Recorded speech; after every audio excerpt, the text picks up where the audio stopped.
아멘. 오늘 아침 저희에게 주는 은혜 말씀은 마태복음 8장 5절부터 13절까지의 말씀입니다. 마태복음 8장 5절부터 13절까지의 말씀을 봉독해 드립니다.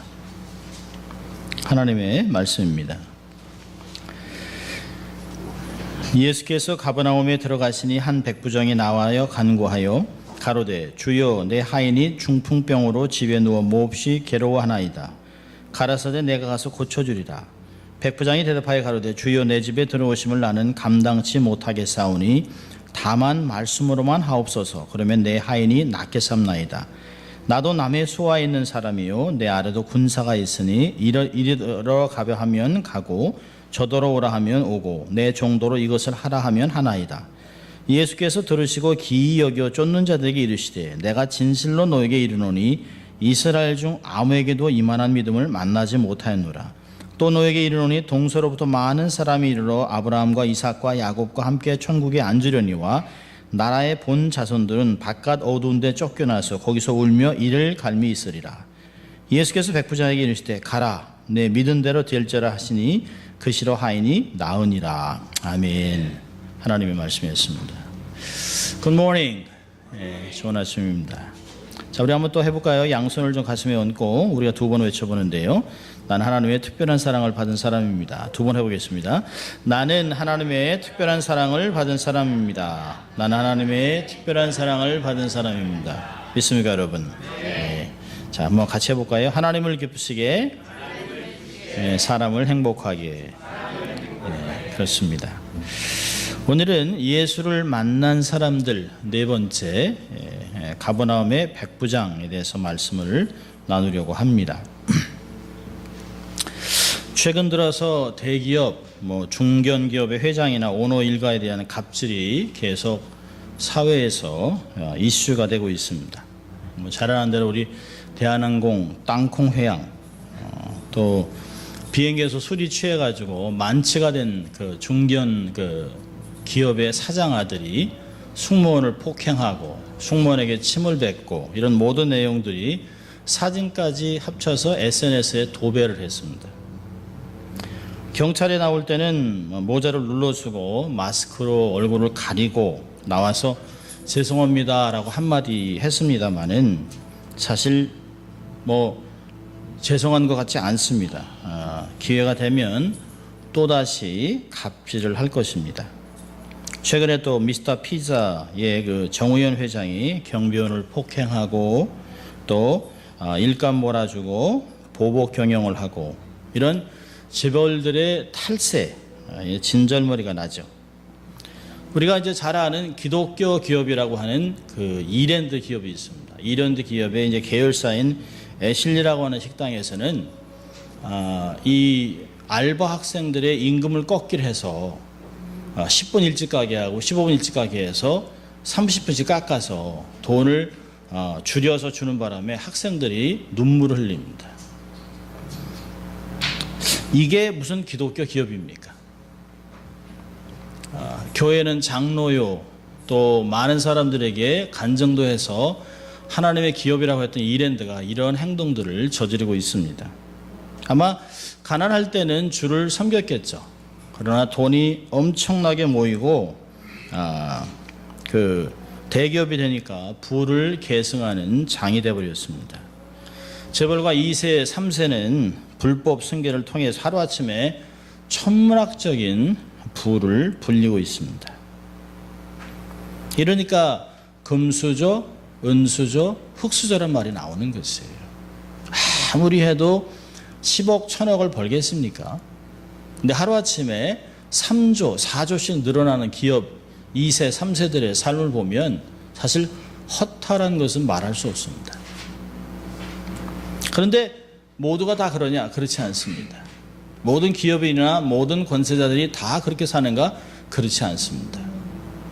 요즘 이러한 것 때문에 최근에 그 노블레스 오블레주라고를 실천한 유일한 박사를 다시 재조명한 방송이 나왔습니다.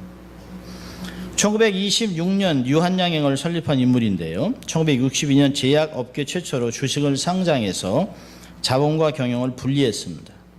사사로운 이익을 추구하지 않기 위해서 회사의 사적인 모임들을 없애기 위해서 자식과 친척들을 다 내보냈습니다.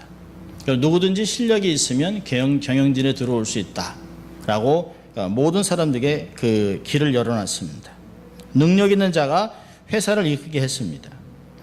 정치자금 요구에 응하지 않아서 정치보복으로 아주 혹독한 세무조사의 대상이 되기도 했지만 당시 1960년에 세무감찰팀장은 털어도 먼지 하나 나오지 않는 유일한 대기업이라고 발표를 했습니다.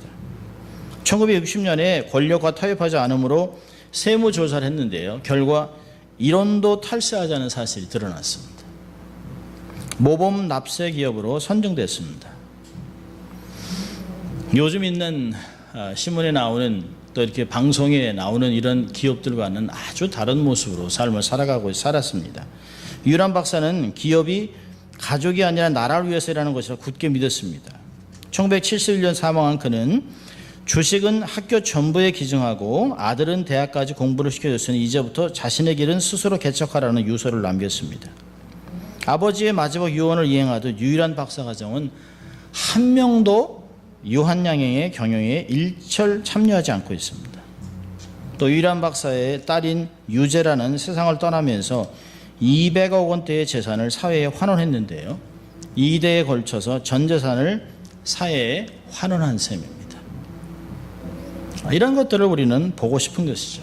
여러분, 세상에도 작은 권력을 가지고 졸부들이 가난하고 힘없는 사람들을 짓누르고 그들의 등골을 빼먹는 사람도 있어요. 그렇지만 자기에게 주신 부를 내가 빚진 자라고 하는 마음으로 세상에 환원하고 살아가는 사람들도 있습니다. 오늘 보려고 하는 한 사람, 백부장이라고 하는 사람이 바로 후자에 속한 사람입니다. 권력자지만 권세자지만 그걸 가지고 세상에서 마음대로 흔들어대지 않았던 사람을 볼 수 있어요. 자, 그럼 백부장이라고 하는 것은 어떤 직분일까요? 우리가 먼저 백부장과 이라고 한 신분과 가버나움이라는 도시에 대해서 좀 알아볼 필요가 있습니다. 로마 군대 조직의 가장 큰 단위는 군단입니다. 군단에는 6,000명의 군인이 있습니다. 네, 다 정예부대입니다. 근데 로마 전체 군단이 28개 군단으로 되어 있습니다. 그 당시에 1,600만 명의 군인을 갖고 있는 나라면 어마어마한 나라예요. 전 세상을 다뤘던, 통치했던 로마의 힘이 군대에서 나옵니다. 이 한 군단 6,000명이 10개의 대대로 나눠집니다. 그리고 이 대대가 6개의 단위로 해서 백인에 있는 백인대로 나눠지는데 사실은 100명은 아니라 80명인데 이것을 백인대라고 해서 이 백인대의 리더가 바로 백부장이라고 하는 사람입니다. 로마 정부에 목숨을 걸고 충성하는 사람이고요. 보통 로마 군인의 가장 중요한 핵심부에 있는 사람입니다. 백부장은 보통 군대에서 한 15년 정도를 근무를 해야 올라갈 수 있는 자리입니다. 보통 군인들, 사병들 사이에서는 아주 꿈꿀 수 있는 가장 명예로운 직책이 바로 백부장입니다. 로마군에서 백부장의 위세는 굉장한 것입니다. 보통 일반적인 그 당시에 백부장은 얼마나 권세가 많았냐면 자기 마음대로 좌지우지하면서 군인을 어렵게 할 수 있어요. 그래서 일반 병사들과 군인들이 그들이 주둔하고 있는 그 도시의 사람들이 백부장을 만나면 언제든지 그의 주머니에 돈을 넣어줄 수 있는 그런 걸 준비하고 있어요. 그렇지 않으면 어려움을 당할 수 있습니다. 그러니까 백부장이 눈밖에 나면 아무것도 할 수 없어요. 그래서 그렇지 않기 위해서 항상 돈을 찔러줄 준비가 되어 있어야만 합니다. 그래서 이 관행들을 통해서 백부장이 은퇴할 때가 되면 굉장한 부를 갖게 됩니다. 재력을 쌓을 수가 있어요. 자, 이 가버나움이라는 도시는 어딘 도시일까요? 여러분 이제 그 지도를 이렇게 제가 주보 안에 넣어놨는데요. 가버나움이라고 하는 것은 갈릴리 지역에 있는 해안길에 있는 중요한 그 작은 어촌 마을입니다만 아주 중요한 그 전략적인 도시입니다. 당시 유명한 무역로였던 해변길이 지나가는 길이었습니다. 가버나움을 기점으로 해서 헤롯 안티파스의 영토, 빌립 헤롯 영토가 나눠집니다. 그 다음 페이지를 보면 그 예수님 당시 행정구역을 나누는 것들을 제가 지도로 만들어 드렸습니다. 그 행정구역이 나눠져 있는데요. 이 행정구역이 나눠서 그 지역을 지나가는 것이 바로 가버나움이라는 도시입니다. 그러니까 이곳을 지나가기 위해서는 반드시 세금을 내야 됩니다. 그러니까 통행자들에게 세금을 원활하게 징수하기 위해서 치안이 안정되기 위해서 반드시 백부장이 로마군이 주둔하고 있습니다. 당시에 많은 로마의 군단들이 시리아와 이집트에 주둔하고 있었기 때문에 이곳은 한개 100인대 정도가 파견되어 있을 것입니다. 그렇다면 가버나움의 백부장은 그 지역에서 가장 힘있는 권력자입니다. 원하면 뭐든지 할 수 있는, 모든 것을 얻을 수 있는 그런 권세자입니다. 날아가는 새도 떨을 수 있다고 하는 권력을 갖고 있는, 힘을 가지고 있는 사람입니다. 이런 사람이 무슨 걱정이 있겠습니까? 사람을 오라 하면 오고 가라 하면 가고 얼마든지 자기가 죽일 수도 있습니다. 얼마든지 법을 꺾을 수도 있습니다. 그런데 이러한 절대 권력이 있었던 백부장의 삶은 어땠습니까? 백부장의 삶은 제가 보니까 이 백부장이 긍휼과 자비의 삶이 참 많았습니다. 여러분 이제 5절과 6절을 보면 예수께서 가버나움에 들어가니까 한 백부장이 나와 간구하여 가로되 주여 내 하인이 중풍병으로 집에 누워 몹시 괴로워합니다. 백부장에게는 근심이 있는데요. 그에게는 근심은 바로 예수를 찾아올 만큼의 근심입니다. 근데 그 원인을 보면 노예 한 명 때문에 근심하고 있습니다. 자, 로마가 통치하고 있는 그 로마 시대의 노예들은 어떠한 상태의 노예인 사람들일까요? 보통 일반 지역마다 다 다릅니다만은 일반적으로 도시 인구의 한 30%에서 60%, 많게는 90%까지 다 노예들입니다. 전쟁을 통해서 노예를 사람을 잡아와서 노예를 만들고 돈을 갚지 못하면 노예가 되고 이런 해서 노예가 굉장히 많아요. 그래서 노예는 말하는 짐승입니다. 그 당시에도 로마 시대에 아주 잘 나가는 베스트셀러가 뭐냐면 어떻게 하면 부자가 될 수 있을까? 지금이랑 별다름이 없어요. 로마 시대에도 그 중에 하나가 뭐냐면 어떻게 하면 노예의 수를 늘릴 수 있을까? 하면서 교배하라고 나와 있습니다. 여러분 사람을 교배하라고 그러는 거예요. 어떻게 하면 좋은 종자를 사서 좋은 종을 사서 그걸 통해서 그 세상 말로 하기에는 새끼를 많이 낳는 거예요. 자식을 많이 낳게 하는 것이. 그것이 부를 축적하는 최고의 방법이라고 얘기합니다. 전쟁에서 이기면 승리하면 원로회에서 노예들을 이렇게 줍니다.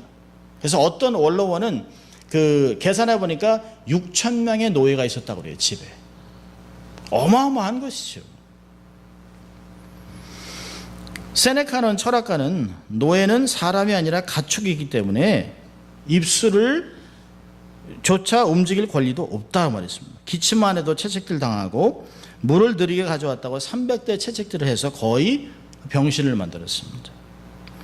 대체로 노예들은 속이고 훔치고 사악하고 게으르다고 믿었기 때문에 시세로라고 하는 철학가는 노예는 가혹하게 다스려야 한다. 매로 다스려야 한다는 것이. 더군다나 많은 노예 환자나 어린 여자 노예는 그냥 버렸습니다. 데리고 있어야 자꾸 돈이 들기 때문에 돈이 되지 않은 노예들은 버리거나 남자에게 선물로 줬어요. 보통 노예를 팔 때도 가족이 있는데요. 가족 중에서 돈을 더 많이 받을 것 같으면 분리해서 아버지는 이 집에, 어머니 여기, 자식은 이렇게 막 팔아넘겼습니다. 개별적으로 막 팔아버렸어요. 사람이 아니라는 거죠. 로마 시대에는 두 종류의 짐승이 있어요. 말하는 짐승, 말하지 못하는 짐승. 집에 두 가지 가구가 있는데요. 말하는 가구, 말 못하는 가구.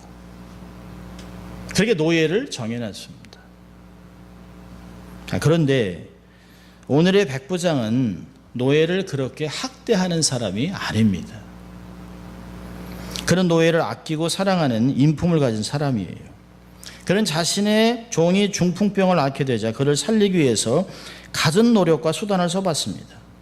근데 아무 효험이 없어요. 그렇다면 일반적인 로마인이라면 그 정도 살았으면 되니까 그냥 버리면 끝이에요. 많은 노예를 갖고 있는데요.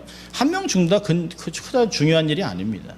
근데 이 공간복음인 누가복음 7장에서는 이 노예를 사랑하는 내 종이 병이 들었습니다라고 얘기합니다. 그렇다면 우리가 추측하는 것은 아마 주인의 생명을 위해서 목숨 바쳐 보호를 했든지 가족이 큰일을 했기나 어쨌든 간에 그 종을 아낀다는 것이에요. 그런 전반적인 마태복음은 직접 백부장이 찾아왔고요. 누가복음은 백부장의 성품을 드러내고 있습니다. 이제 이 두 가지를 합쳐서 보면 백부장의 성품은 긍휼이 많아요. 사람에 대한 자비함이 있습니다. 모두가 다 손을 놓고 있는 그 시점에서 그 백부장은 희망을 놓지 않고 예수를 찾아옵니다. 종을 사랑하는 마음이 그로 하여금 유대인 예수를 찾아오게 만든 것이에요. 두 번째로 이 사람은 백부장은 아주 겸손한 사람입니다. 그는 예수의 소문을 들었어요. 이미 듣고 있었습니다. 마태복음 4장 23절부터 25절까지를 보면 예수께서 온 갈릴리에 두루 다니사 저희 회당에서 가르치시며 천국 복음을 전파하시며 백성 중에 모든 병과 모든 악한 것을 고치시니 그의 소문이 온 수리아에 퍼진지라. 사람들이 모든 앓는 자 곧 각색병과 고통에 걸린 자 귀신 들린 자 간질하는 자 중풍병자를 데려오니 저희들을 고치더라. 갈릴리와 데가볼리와 예루살렘과 유다와 요단강 건너편에 허다한 무리가 쫓으니 온 유대 지방 동서남북 모든 지방에서 예수의 소문이 들끓고 있었습니다. 이 엄청난 젊은 유대 랍비, 그 랍비를 자기의 집에 모시는 것을 감당이 안 된다는 것이에요. 그런 걸 보면 이 사람은 율법도 참 잘 알고 있는 사람입니다. 일반적으로 그 당시에 유대인들은 이방인들을 개나 돼지같이 불결한 사람으로 취급을 했습니다. 그들의 집도 가지 않고 그들과 상종도 하지 않습니다. 그러니까 그는 율법까지 잘 알고 있는 것 때문에 자기가 스스로 낮아져 그에게 요구를 합니다. 우리 집에 오는 것을 내가 감당하지 못합니다. 자, 그런데요, 사실 그는 예수님을 억지로 오게 할 수 있는 권력이 있는 사람이에요. 데려오라 하면 데려오는 것이에요. 군인을 풀든 누구를 풀든 예수를 데려오라, 가장 최고의 의사를 데리고 오면 되는 것이에요. 자기의 부하뿐 아니라 일반 인간들에도 이리로 가라, 오리를 가라 그러면 오리를 가야 돼요. 십리를 가라면 십리를 가야 합니다. 권력을 가진 사람이 얼마든지 할 수 있는, 자기의 권력을 나타내는, 위엄을 나타내는 그런 신분에 걸맞는 행동이에요. 그런데 그는 그렇게 하지 않았습니다. 왜 그랬을까요? 그는 자신의 권위와 권세가 결코 하나님보다 높지 않다는 걸 알았습니다. 하나님께서 보내신 자라고 확신하는 예수님보다 높지 않다는 것을 잘 알고 있었습니다. 그럼 요즘 사람들을 보면 조금 힘이 주어지면 마치 자기가 하나님인 양 행동합니다. 세상에 볼 때는 아무것도 아닌 작은 힘을 가지고 자기의 약자의 목을 쥐고 흔들어요. 이 사람은 손가락 하나라도 사람을 가지고 오라가라 할 수 있는 사람이지만 이 사람이 권위를 알았습니다. 예수님은 하나님이 보내신 자, 이런 기적을 행하면서 정말 구약에서 얘기하는 메시아일까라고 하는 마음이 그 안에 있었어요. 그래서 율법을 따라서 아닙니다, 제 집에 안 오셔도 됩니다. 오시면 저는 감당하지 못합니다. 여러분 참 재밌어요. 예수님이 백부장이 와서 자기의 종이 정말 다 죽게 됐다, 몹시 괴로워하고 있습니다라고 하니까 예수님이 내가 가서 고쳐주겠다고 합니다. 이게 사실은 원문으로 보면 이게 질문인지 아닌지 모르는데 내가 가서 고쳐줄까? 라고 하는 질문도 돼요, 예수님이. 그러니까 아닙니다, 제가 감당하지 못합니다. 그리고 그 다음 말이 굉장합니다. 다만 말씀으로만 하옵소서. 그러면 내 하인이 낫겠습니다. 이게 뭘까요? 참된 권위를 인식하고 있는 것이에요. 자기는 뭐라고 합니까? 나는 황제 밑에 있는 사람입니다. 내게 권위를 준 분은 황제입니다. 근데 당신은 하나님께로 온 자, 하나님이 보내 하나님의 권세를 갖고 있기 때문에, 하나님의 권세는 세상을 다 창조하신 분 아닙니까? 이 병도 하나님이 가라 하면 갈 것이기 때문에 오실 필요도 없습니다. 손 얹고 안수하실 필요도 없습니다. 단지 명령만 하시면 그 병이 예수님의 권위를 인정하고 병이 떠날 거라는 걸 믿는 것이에요. 여러분, 얼마나 놀랍습니까? 이러한 것들은 아마 우리의 선배들, 연배들은, 우리의 선조들은 거의 이런 신앙들은 좀 갖고 계셨어요. 지금같이 병원이 좋습니까? 약이 좋습니까? 그때는 하나님을 믿었습니다. 하나님을 믿었기 때문에 말씀대로 내 믿음대로 될지라는 말을 들었어요. 그래서 의사가 해결하지 못하고 약이 해결하지 못하는 그런 병들을 많이 치유받았습니다. 이 성경을 보면서 제가 스스로 깨닫는 게, 난 정말 믿음이 없구나. 목사인데도 불구하고 믿음이 너무 없는 거예요. 너무 없는 거예요. 주님, 말씀만 하시면 내가 낫겠습니다 라고 하는 게 아니라 일단 먼저 약을 먼저 먹어보고요. 제가 오늘 아침에 이렇게 저렇게 하다가 약을 잊어버렸습니다.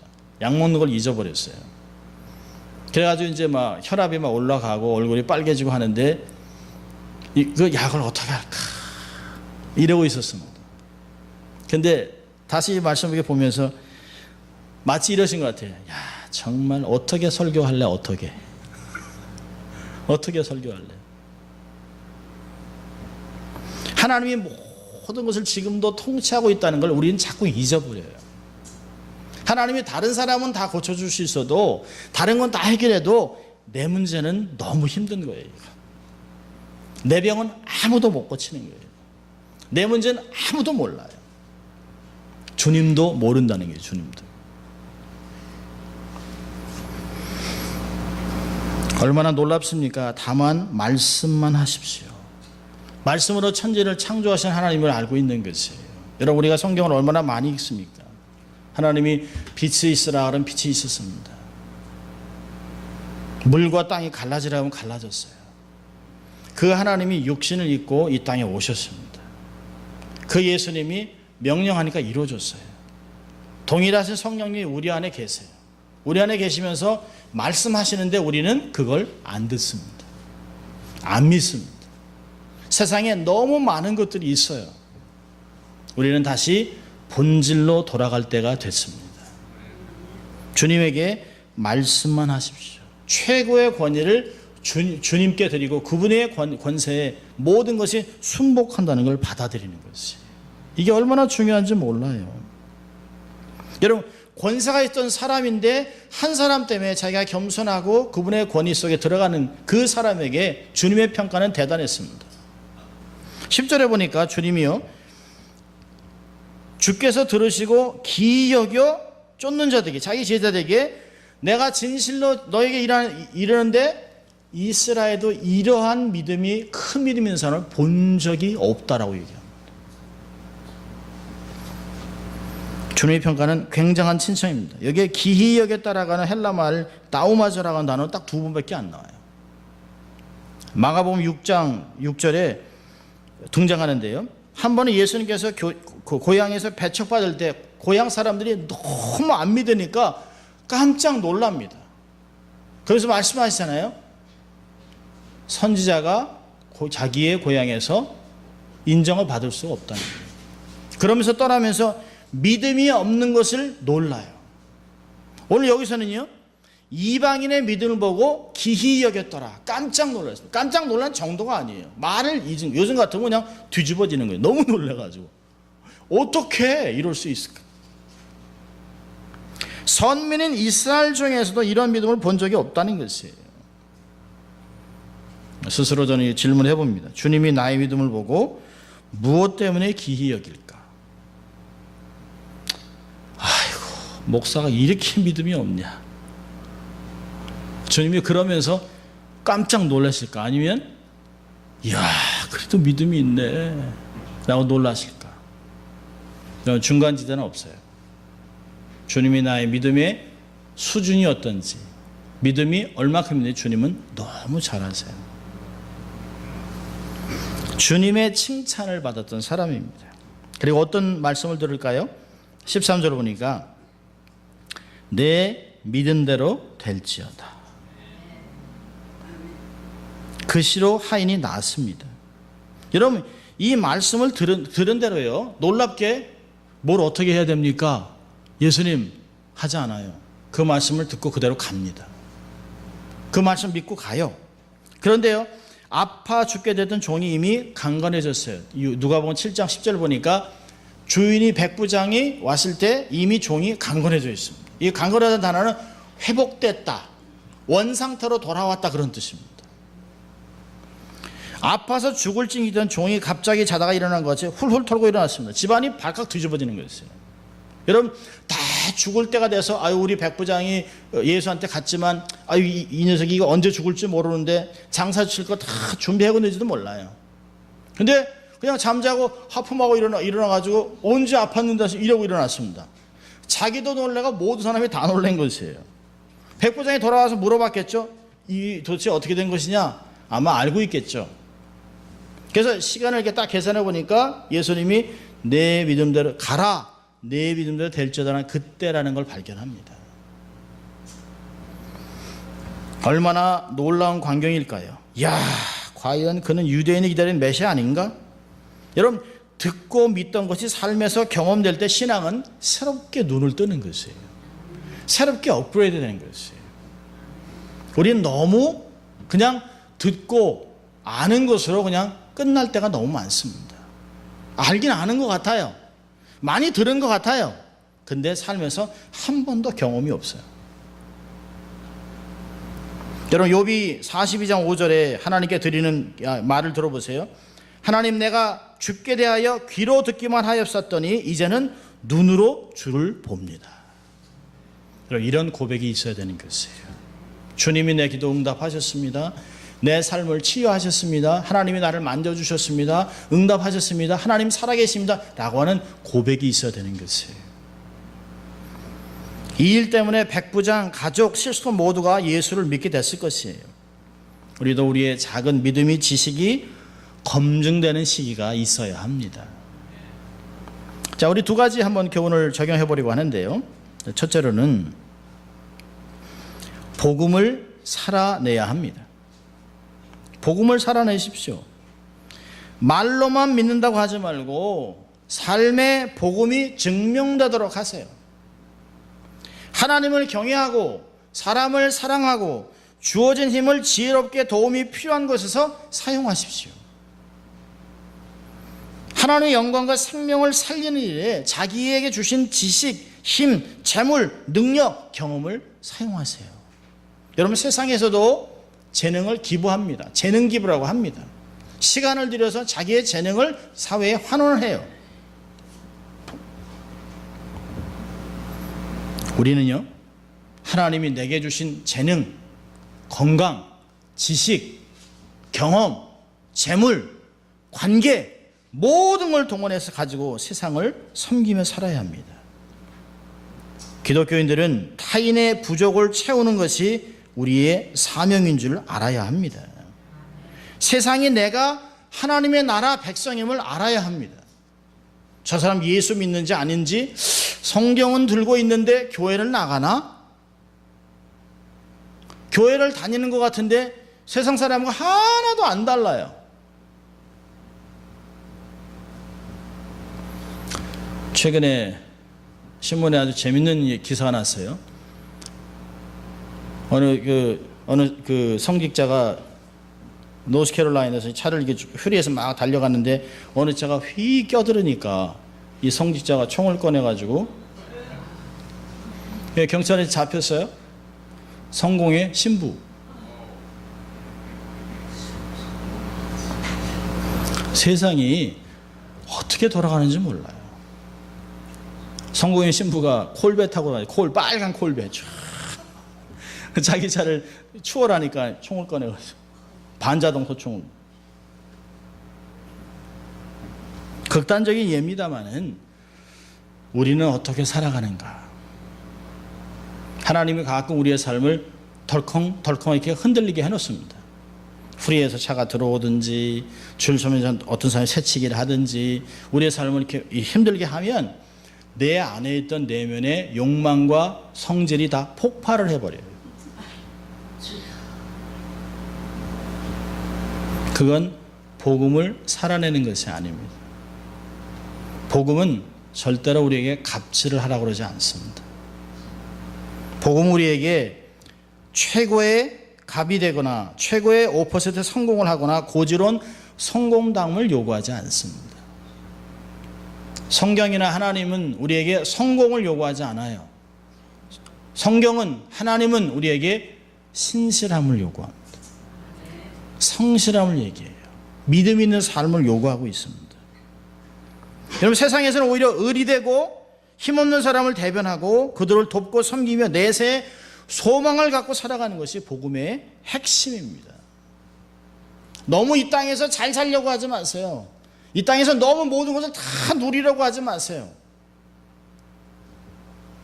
이것을 다 받고 대접을 받으면 하늘나라에 없어요.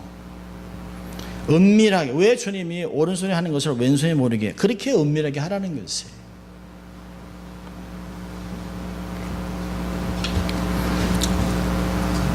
하나님을 확신한다면, 하나님을 정말 경외한다면 그분의 말씀을 믿고 삶에서 실천해야 합니다. 그렇게 살아가는 이유가 뭘까요? 내가 하나님의 나라 백성이기 때문에. 여러분, 우리가 여기서 살다가 한국으로 가면 한국법이 중요해요. 한국에 가면 이 교통법이 다르잖아요. 그렇다고 해서 우리가 미국이 강대국인데 우리 마음대로 랩턴하고 이렇게 하면 되지? 아니에요. 그러면 사고 나서 빨리 주님 만날지도 몰라요. 여러분, 로마에 가면 로마법을 지켜야 되잖아요. 하나님의 사람이라면 하나님의 법을 지켜야 돼요. 하나님의 법을. 복음을 살아내는 여러분들 되시길 바랍니다. 두 번째로는 말씀을 절대적으로 순종하세요. 여기서 백부장이 가라, 내 믿음대로 될지어다라고 했을 때 뭘 어떻게 해야 되는지 물어봤다면, 여러분, 순종이 기적을 일으키는 것이에요. 내 눈으로 보고 만져보고 이해가 되어야 따르는 것은 그건 믿음이 아닙니다. 여러분, 돌다리도 두들겨보고 걷는 게 그게 믿음입니까? 그건 믿음이 아니에요. 계산입니다. 근데 우리는 신앙생활 하면서 믿음과 계산을 혼돈할 때가 많이 있습니다. 여러분, 보지 않는 것을 본 것 같이, 또 내가 바라는 것을 내가 얻은 것 같이 그리고 살아가는 게 믿음입니다. 그걸 순종이라고 얘기하는 것이에요. 하나님의 말씀을 얼마나 내가 알아야, 얼마나 이해해야 순종할 수 있을까요? 조금 더 공부를 하고, 조금 더 연구를 하고, 조금 더 배우고 나서, 여러분, 그건 순종이 아닙니다. 우리에게 명령하신 하나님은 다 이유가 있습니다. 엄마가 어릴 때 손 씻어라, 그 이유가 있는 거예요. 내가 볼 때 손 깨끗한데 뭐 밥 먹기 전에 손 씻으라는 거 다 이유가 있는 것이에요. 여러분, 우리가 몰라도 들으면 유익한 것이 많습니다.